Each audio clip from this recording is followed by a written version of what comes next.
Hey there, Internet. Today I'm reviewing the film The Holdovers, which I really loved. I think this movie was definitely A territory. It's a new film by Alexander Payne, and maybe I'm a little partial to this movie because it's set in New England, where I'm originally from.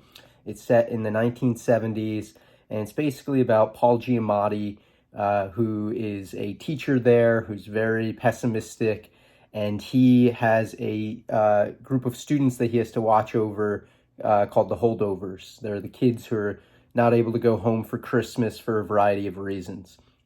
There's also amazing performance by Divine Joy Randolph. She's known for The Idol and High Fidelity and a couple of other movies. What else? Only Murders in the Building. And she was great in this. She had a really great standout supporting actress performance. I hope that she gets that Oscar nom and maybe that win.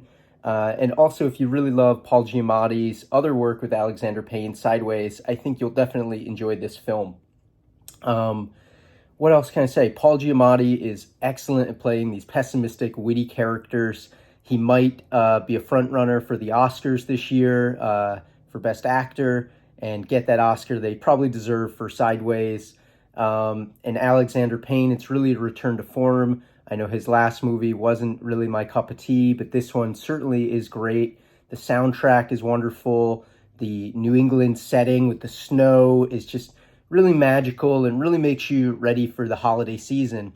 And it's especially rare to see a movie that's really about loneliness and isolation during the holidays, which is what these characters are all going through in different forms. The movie comes in at an hour and 33 minutes, but it feels more like a 90-minute film because the pacing in the story is really quick. It does have some surprise endings. And basically, you really feel for this main character, the boy played by Dominique Sessa.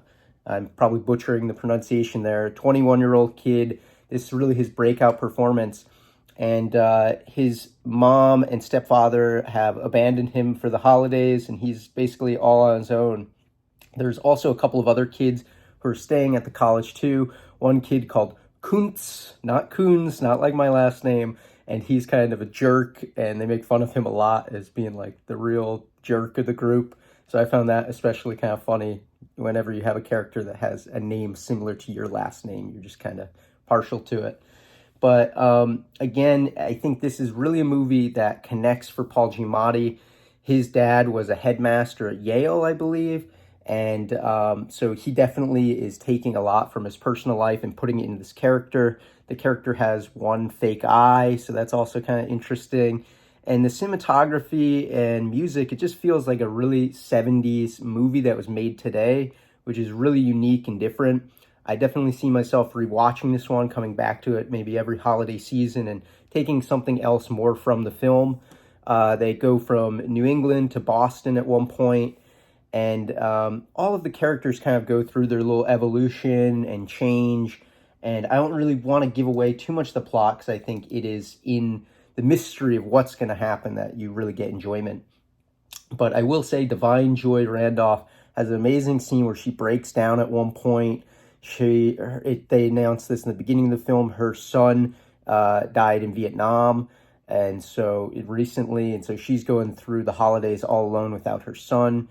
And it really makes you appreciate being able to go to college, being able to get an education, all these sort of things come into play with her character.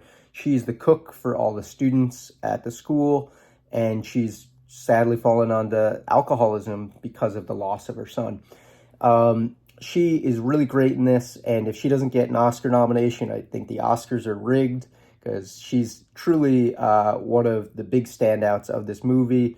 And all three characters kind of go on this journey together.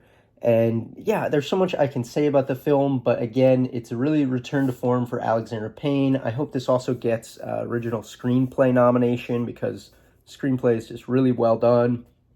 It's currently made about $18 million in the box office. I can't imagine the film cost too much. There's no real big effects in the movie, but it's full of humor, dark humor, and just really, really hit me in the emotional core, which is what a movie really should do. So I ranked this film pretty high up on my list this year, and highly recommend that you check it out in the theaters if you're able to, or when it becomes available streaming.